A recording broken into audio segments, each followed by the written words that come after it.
तो आइए दोस्तों, अब हम देखना स्टार्ट करते हैं क्लास 10th का चैप्टर। हमारा जो अध्याय है ये है वृत्तों से संबंधित क्षेत्रफल। हालांकि इसके ठीक पहले जितने भी चैप्टर हैं उसमें से मैंने कुछ चैप्टरों को पढ़ाया हुआ है, ठीक है।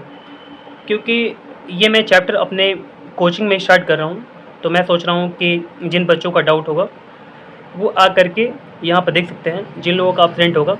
अगर आप भी चाहते हैं ये चैप्टर को बिल्कुल अच्छे समझना, इनके क्वेश्चन को समझना, तो मैं आपको बिल्कुल अच्छे समझाऊंगा, ठीक है।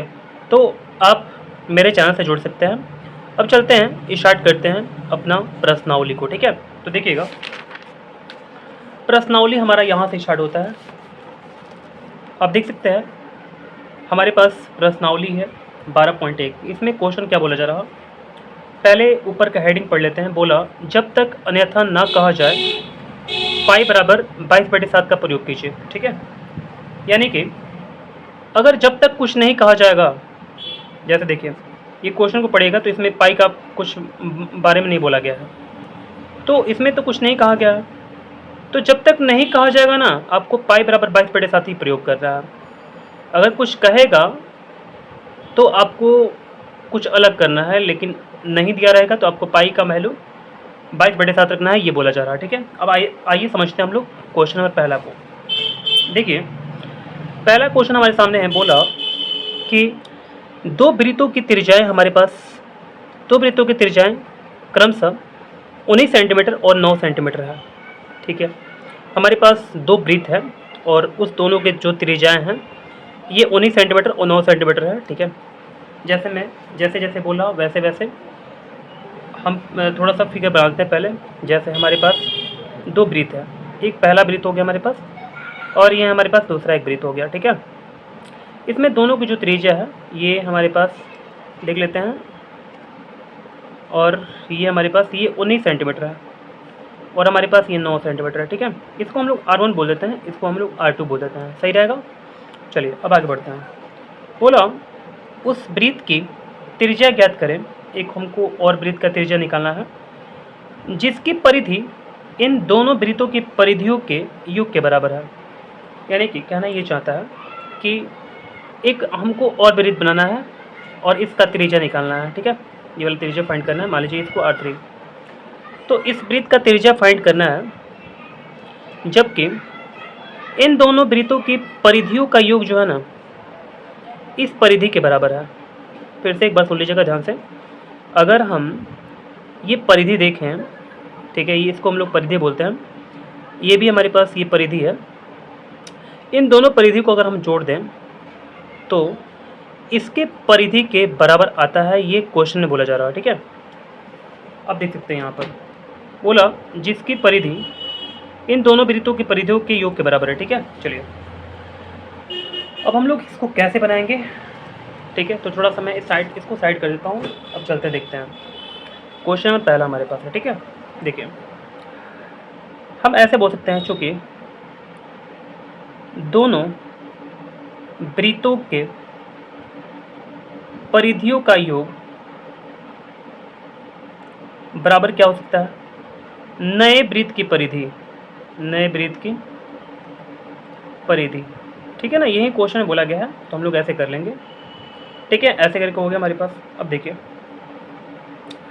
अब हम लोग क्या करेंगे, इसलिए आपको पता होना चाहिए कि हमारे पास जो वृत्त की परिधि का जो फॉर्मूला होता है वो होता है 2πr। ध्यान दीजिएगा, ठीक है। क्या होता है 2πr।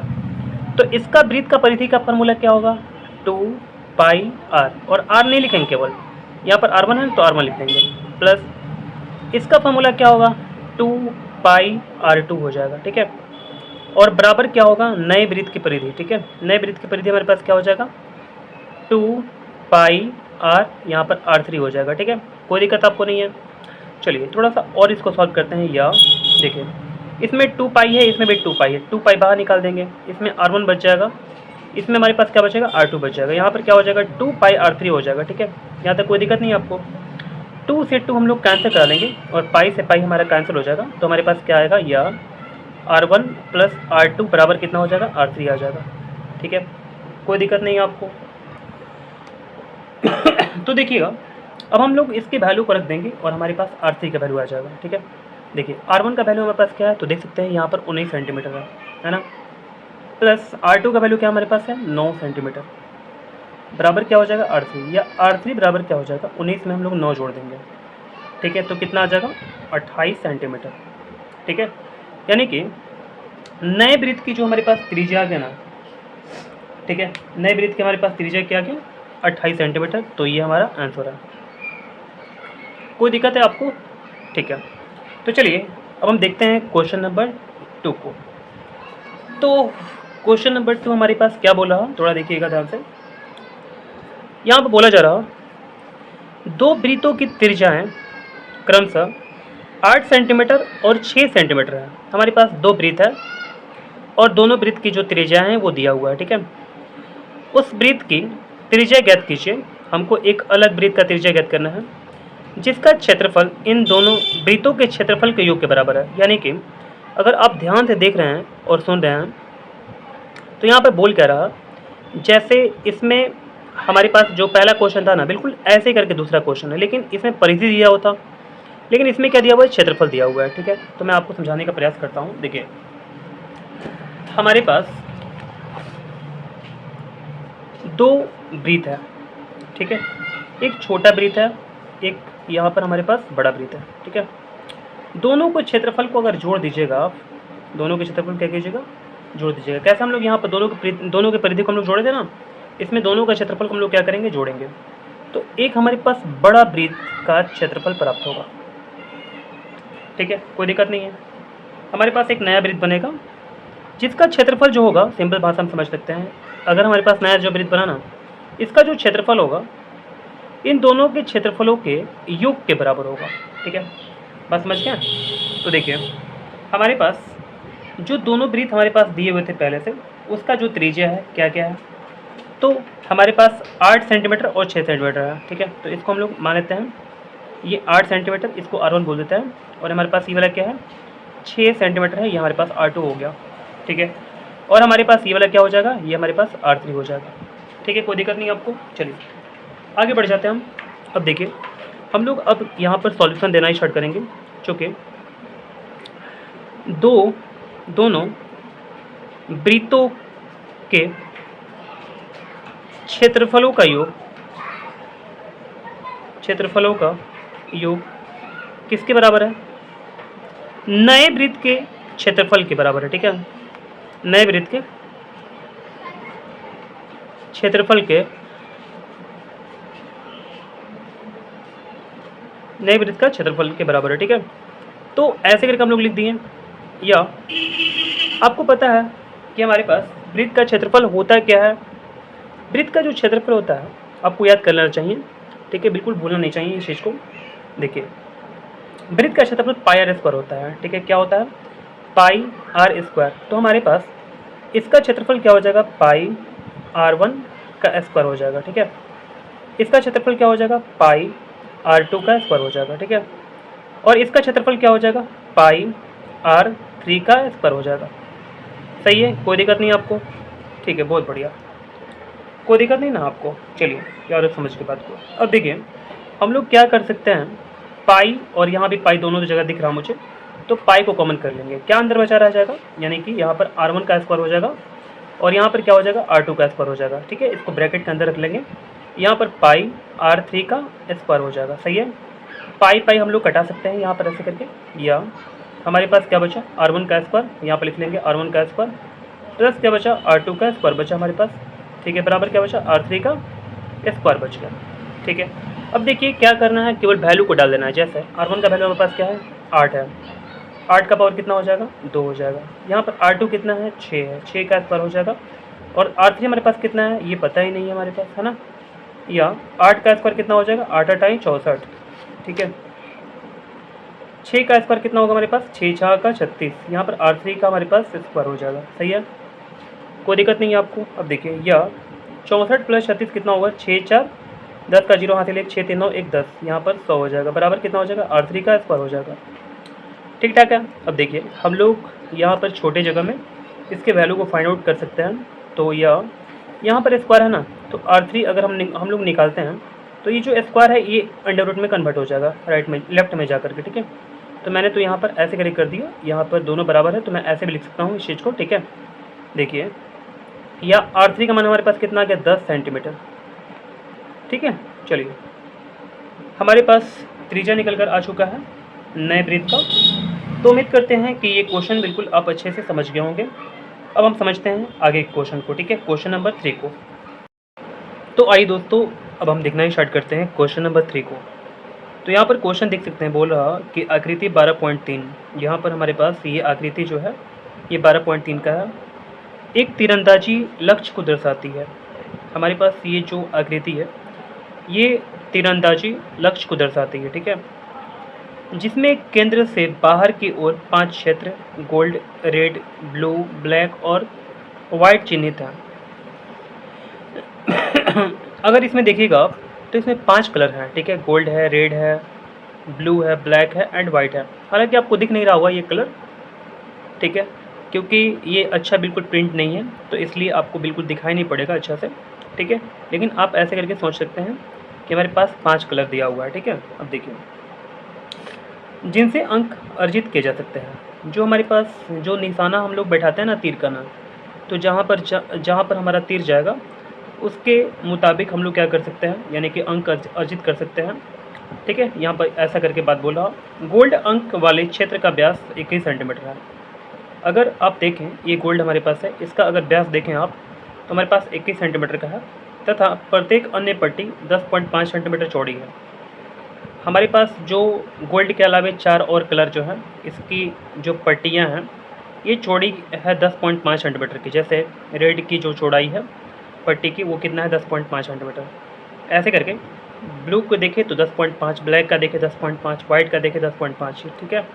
ऐसे करके 10.5 सेंटीमीटर हमारे पास चौड़ी है।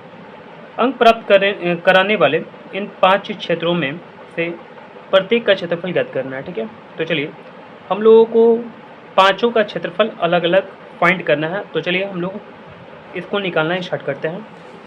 तो दोस्तों मैंने इस क्वेश्चन को समझाने के लिए यहाँ पर इसको अच्छे से बना लिया हुआ है, फिगर को देख सकते हैं आप। अब देखेंगे अगर ध्यान से तो हमारे पास यहाँ पर गोल्ड है, रेड है, ब्लू है, ब्लैक है एंड वाइट है, ठीक है। अगर हम गोल्ड की व्यास को देखें तो हमारे पास गोल्ड का जो व्यास है वो 21 सेंटीमीटर का है, ठीक है। और हमारे पास बाकी जो कलर बचे हुए हैं गोल्ड के अलावा red, blue, black and white, इसका जो पट्टी का जो चौड़ाई है ये पट्टी का चौड़ाई है ऐसे करके, तो पट्टी का चौड़ाई जो है वो 10.5 सेंटीमीटर का है, ठीक है। प्रत्येक पट्टी, जैसे ये भी 10.5 सेंटीमीटर का, ये भी 10.5 सेंटीमीटर का, ये भी 10.5 सेंटीमीटर का और ये भी 10.5 सेंटीमीटर का, ठीक है। मैंने फिगर को बिल्कुल आपको अच्छा समझा दिया। अब चलते हैं यहाँ पर क्या क्या बोल रहा है। देखिए हमको बोल रहा है कि सबका क्षेत्रफल तो फाइंड करना है, कैसे फाइंड करेंगे तो देखिए मैं आपको समझाता हूँ। गोल्ड का बहुत ही आसान है निकालना, ठीक है। गोल्ड ऐसे करके दिया हुआ ना, हम लोग त्रिज्या निकाल लेंगे यहाँ पर ऐसे करके, इसको R1 बोल देंगे तो हमारे पास त्रिज्या निकल कर आ जाएगा। अगर हमारे पास गोल्ड का जो त्रिज्या कैसे निकलेगा तो हमारे पास व्यास जो है ये 21 दिया हुआ है, अगर 2 से भाग लगाते हैं तो हमारे पास आ जाएगा 10.5 सेंटीमीटर, ठीक है। यहाँ तक समझ रहे होंगे आप बात। इसके बाद अगर हम देखें तो गोल्ड के ऊपर ठीक पता है रेड की पट्टी है ना, देख सकते हैं आप गोल्ड के ऊपर किसकी पट्टी है, रेड की पट्टी है। अगर रेड की पट्टी आपको निकालना है ये वाला पार्ट, तो आपको क्या करना पड़ेगा, पता है आपको क्या करना पड़ेगा। पहले देखना पड़ेगा कि पूरा यहाँ से लेकर के यहाँ तक जो है इसको हम लोग बोल रहे हैं कि ये R2 है, ठीक है। यानी कि अगर हमारे पास ये अंदर वाला बीच वाला क्या है, गोल्ड है, और इसके बाद वाला क्या है, रेड है, तो गोल्ड और प्लस रेड का जो मिल करके त्रिज्या आएगा उसको हम लोग बोल रहे हैं क्या, यानी कि R2 बोल रहे हैं, ठीक है। तो पूरे वृत्त के क्षेत्रफल में से अगर अंदर वाले वृत्त का क्षेत्रफल हम लोग अगर घटा लेते हैं, ठीक है, तो हमारे पास क्या आ जाएगा, यानी कि रेड वाले का क्षेत्रफल आ जाएगा, ठीक है। ध्यान से सुनिएगा तभी आपको समझ में आ जाएगा। मैंने क्या बोला, गोल्ड वाला प्लस रेड वाला दोनों का क्षेत्रफल जोड़ करके अंदर वाले को घटा लेंगे, ठीक है। तो हमारे पास क्या होगा, हमारे पास रेड का क्षेत्रफल आ जाएगा, ठीक है। अब चलते हैं, हमारे पास त्रिज्या पूरा यहाँ से लेकर के यहाँ तक कितना होगा, यानी कि गोल्ड का और रेड का मिक्सचर करके अगर हम निकालें त्रिज्या तो R2 हो जाएगा, और हमारे पास गोल्ड का त्रिज्या कितना है, R1 है। तो अगर हम R2 को देख लें तो कितना हो जाएगा, R2 हमारे पास कितना हो जाएगा, 10.5 हमारे पास इसका हो जाएगा गोल्ड का, और इसका पट्टी जो है रेड का हमारे पास 10.5 है, दोनों मिलकर कितना हो जाएगा 21 सेंटीमीटर। ठीक है, ऐसे करके हम लोग अगर गोल्ड का, रेड का और ब्लू का, तीनों का त्रिज्या को अगर हम जोड़ दें तो इसको बोलते हैं हम लोग R3। ठीक है ना, बोल दे रहे हैं यहाँ पर। तो देखिए हमारे पास गोल्ड और रेड का मिलाकर के 21 आया था, तो 21 लिख दिए। ब्लू का हमारे पास कितना आ जाएगा, यानी कि हर एक पट्टी की चौड़ाई 10.5 की है, तो यहाँ पर 10.5 लिख देंगे। दोनों को जोड़ने पर हमारे पास आ जाएगा 31.5 सेंटीमीटर। ठीक है, यहाँ तक। अब देखिए हम लोग गोल्ड का, रेड का, ब्लू का, ब्लैक का अगर चारों को हम लोग अगर जोड़ करके निकालें तो ये R4 हो जाएगा, और यहाँ पर हमारे पास 42 हो जाएगा। ठीक है, कैसे हुआ देख लीजिए, 31.5 है ना, इसमें 10.5 अगर जोड़ देते हैं तो हमारे पास क्या आ जाएगा, 42.0 आ जाएगा। ठीक है, चाहे आप 42 बोलते हैं कोई दिक्कत नहीं है।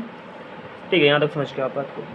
अगर हम पूरा यहाँ से लेकर के पूरा यहाँ तक निकालें, ठीक है, तो इसको बोलते हैं हम लोग R5 बोल रहे हैं। ठीक है, तो R5 कैसे निकलेगा, तो सबका त्रिज्या जोड़ना पड़ेगा, जैसे गोल्ड का, रेड का, ठीक है, और ब्लू का, ब्लैक का, वाइट का, इस सबको मिला करके अगर हम देखें तो हमारे पास ये त्रिज्या क्या हो जाएगा, यानी कि R5 हो जाएगा। ठीक है, तो R5 हमारे पास जो होगा, अगर 42 में 10.5 जोड़ देते हैं हमारे पास क्या आ जाएगा, 52.5 आ जाएगा। ठीक है, कोई दिक्कत नहीं आपको। अब चलते हैं आगे। देखिए गोल्ड का क्षेत्रफल मैंने आपको समझाया था पहले भी, तो गोल्ड का क्षेत्रफल सिंपल निकाल देंगे, पाई स्क्वायर, पाई का वैल्यू रख देंगे, आर का वैल्यू रख देंगे 10.5, और यहाँ पर आर स्क्वायर है तो 2 बार लिखना पड़ेगा आर, या 7 से कटाइएगा 10.5 को तो 15 बार में कैंसिल हो जाएगा, 1.5 बार में, और 22 गुणे 10.5 और गुणे 1.5, इसको तीनों को गुणा कीजिएगा तो आ जाएगा 340.5 सेंटीमीटर स्क्वायर। ठीक है, ये आपका आंसर हुआ किस चीज़ का, गोल्ड का। ऐसे करके अगर रेड का क्षेत्रफल निकालते हैं तो आपको मैंने बताया था कि रेड को और हम लोग गोल्ड के क्षेत्रफल को पहले जोड़ देंगे। ठीक है, तो हमारे पास देखिए अगर हमारे पास ये गोल्ड है और ये हमारे पास रेड है, तो पूरा क्षेत्रफल में से अंदर वाले को घटा लेंगे, तो पूरा बार हमारे पास क्षेत्रफल कैसे निकलेगा, यहाँ से यहाँ तक हमारे पास R2 है ना, तो पाई आर स्क्वायर और माइनस क्या हो जाएगा, पाई R1 स्क्वायर। ठीक है, तो इसको हम लोग घटा लेंगे तो हमारे पास देखिए इसको कॉमन कर लेंगे, हम लोग कॉमन करेंगे तो R2 का स्क्वायर माइनस क्या हो जाएगा, R1 का स्क्वायर हो जाएगा। पाई का वैल्यू रख देंगे, R2 का वैल्यू हमारे पास दिया हुआ है 21। अगर नहीं पता है तो यहाँ से मिला सकते हैं आप। ठीक है ना, R2 का वैल्यू कितना हमारे पास 21 है ना, 21 का स्क्वायर माइनस R1 का वैल्यू कितना है 10.5 है, इसको सॉल्व कर लेंगे हम लोग। देखिए तो हमारे पास 22/7, 21 का स्क्वायर 441 होता है, और यहाँ पर 10.5 का स्क्वायर हो जाएगा 110.25। ठीक है, यहाँ पर 22/7 हो जाएगा, इसको घटाने पर हमारे पास आ जाएगा 330.75, इसको हम लोग घटा लेंगे 7 से तो 47.25 आ जाएगा, और 22 में अगर 47.25 में हम लोग गुणा कर देते हैं तो क्या आ जाएगा, देख सकते हैं यहाँ पर मैंने यहाँ पर गुणा करके लिखा हुआ है। ठीक है, यहाँ पर साइड में तो 10.39.5 आ जाएगा सेंटीमीटर स्क्वायर। ठीक है, कोई दिक्कत नहीं आपको। चलिए हम आगे बढ़ते हैं। देखिए दोस्तों, अगर हम ब्लू का क्षेत्रफल निकालें तो ब्लू का क्षेत्रफल कैसे निकलेगा, तो हमारे पास ये हमारे पास गोल्ड है, ये हमारे पास ऊपर रेड है, और हमारे पास ये ब्लू है, तो हम लोग सबका क्षेत्रफल निकाल करके अंदर वाले क्षेत्रफल हम लोग क्या करेंगे, घटा लेंगे। तो यहाँ से यहाँ तक हमारे पास R3 है, तो पाई R3 का स्क्वायर और माइनस क्या हो जाएगा, पाई R2 का स्क्वायर हो जाएगा। ठीक है, इसको पाई को कॉमन कर दिया जाएगा तो पाई हो जाएगा, यहाँ पर R3 का स्क्वायर माइनस R2 का स्क्वायर, और हमारे पास पाई का वैल्यू यहाँ पर रख देंगे। R3 का जो वैल्यू है वो पीछे से देख करके मैंने लिख दिया हुआ है, 3.31.5 मैंने निकाला हुआ था, और R2 का वैल्यू हमारे पास 21 है। इसको सॉल्व करने पर हमारे पास 22/7 को ऐसे लिख देंगे, यहाँ पर 31.5 992.25 आ जाएगा, माइनस 21 का स्क्वायर 440 होता है, यहाँ पर 22/7 हो जाएगा 525 551.25, और में से हम लोग क्या करेंगे, 7 से अगर भाग लगा देते हैं, 551.25 में 7 से भाग लगाएंगे तो 78 पॉइंट हमारे पास क्या आ जाएगा, 75 आ जाएगा। अगर 78.25 में 75 में से हम लोग अगर 22 से गुणा करें तो हमारे पास आ जाएगा कितना, यानी कि देख सकते हैं आप 1732.5 हमारे पास सेंटीमीटर स्क्वायर आ जाएगा। ठीक है, चलिए तो देखते हैं अब ब्लैक का क्षेत्रफल। ब्लैक का क्षेत्रफल निकालने के लिए कैसे करेंगे, गोल्ड का क्षेत्रफल, इसके बाद रेड का क्षेत्रफल, इसके बाद ब्लू का क्षेत्रफल, इसके बाद लास्ट में क्या है, ब्लैक का क्षेत्रफल। इसको पूरा को देखते हैं तो हमारे पास यहाँ पर कितना है, R4 हमारे पास है, तो पाई R4 का स्क्वायर हो जाएगा, और यहाँ से यहाँ तक हमारे पास कितना है, इसको घटा लेंगे तो हमारे पास ये ब्लैक का क्षेत्रफल निकल जाएगा, ये वाला। ठीक है, समझे बात को ना। अब देखिए तो हमारे पास क्या हो जाएगा, पाई R3 का स्क्वायर हो जाएगा, पाई को कॉमन कर देंगे, R4 का स्क्वायर माइनस R3 का स्क्वायर हो जाएगा, अब यहाँ पर पाई का मान रख देंगे। R4 का हमारे पास कितना वैल्यू है, यानी कि 4.2 का स्क्वायर हो जाएगा। यहाँ पर कितना हो जाएगा, 4.2 नहीं है, यहाँ पर ध्यान दीजिएगा, यहाँ पर 42 है, ठीक है ना। यानी कि R4 का वैल्यू हमारे पास 42 है, माइनस 31.5 का होल स्क्वायर हो जाएगा। और इसको हम लोग सॉल्व करते हैं तो 22 बटे में 7, 42 का जो स्क्वायर होता है वो 1764 होता है, माइनस 31.5 का स्क्वायर हो जाएगा 992.25 हो जाएगा। 22 बटे में 7 हो जाएगा, इसको घटा लेंगे हम लोग तो 771.75 हो जाएगा। घटा लेंगे 7 से तो हमारे पास कितना आ जाएगा, 110.25 आ जाएगा। इसको दोनों को गुणा कर लेंगे, हमारे पास क्या आ जाएगा, 22 में अगर 110.25 में गुणा करने पर आता है 2425.5 आ जाएगा सेंटीमीटर स्क्वायर, ठीक है। अब देखिए लास्ट में हमारे पास बचा हुआ है वाइट। हालांकि उम्मीद करते हैं कि इतना सारा चीज़ समझने के बाद आप वाइट का निकाल ही लेंगे, लेकिन मेरा काम है निकालना और आपको समझाना। यहाँ पर गोल्ड है, यहाँ पर रेड है ना, इसके बाद क्या आपका ब्लू है, इसके बाद क्या आपका ब्लैक है और इसके बाद क्या लास्ट में वाइट है। तो वाइट का क्षेत्रफल निकालने के लिए यहाँ से तक देखें हम तो ये R5 हमारे पास है, तो पाई R5 का स्क्वायर कर देंगे और माइनस क्या कर देंगे, यहाँ से हम यहाँ तक हमारे पास कितना है, यहाँ पर R4 है तो पाई R4 का स्क्वायर कर लेंगे, ठीक है। पाई को कॉमन कर दिया जाएगा, R5 का स्क्वायर माइनस R4 का स्क्वायर हो जाएगा। पाई का मान हमारे पास 5/7 हो जाएगा। R5 का जो मान हमारे पास है वो है 52.5, इसका स्क्वायर कर लेंगे, माइनस R4 का हमारे पास वैल्यू है जो ये 42 है, 42 का स्क्वायर कर लेंगे। इसको सॉल्व करने के बाद 2756.25 आ जाएगा और यहाँ पर 42 का स्क्वायर करने पर 1764 आ जाएगा। इसको बिल्कुल ढंग से सॉल्व करते हैं तो देख सकते हैं दोस्तों, यहाँ पर 22 लिख दिया मैंने और यहाँ पर अगर हम लोग इसको सॉल्व करते हैं यानी घटा लेते हैं, देख सकते हैं यहाँ पर घटाने पर हमारे पास क्या आ जाएगा, तो इतना आ जाएगा, ठीक है। 992.25 आ जाएगा। इसको घटाने पर हमारे पास आ जाएगा 141.75 आ जाएगा, ठीक है। 22 में 141.75 में गुणा करते हैं, हमारे पास क्या आ जाएगा, यानी कि देख सकते हैं 3118.5 सेंटीमीटर स्क्वायर आ जाएगा। तो दोस्तों उम्मीद करते हैं कि क्वेश्चन नंबर 3 आपको बिल्कुल अच्छे समझ में आ गया होगा, ठीक है। अब चलते हैं हम लोग क्वेश्चन नंबर 4 को हम लोग नेक्स्ट वीडियो में आपको समझाएंगे, ठीक है। तो 2 क्वेश्चन में बाकी रह गया है, ठीक है। तो चलिए दोस्तों अब हम मिलते हैं नेक्स्ट वीडियो में।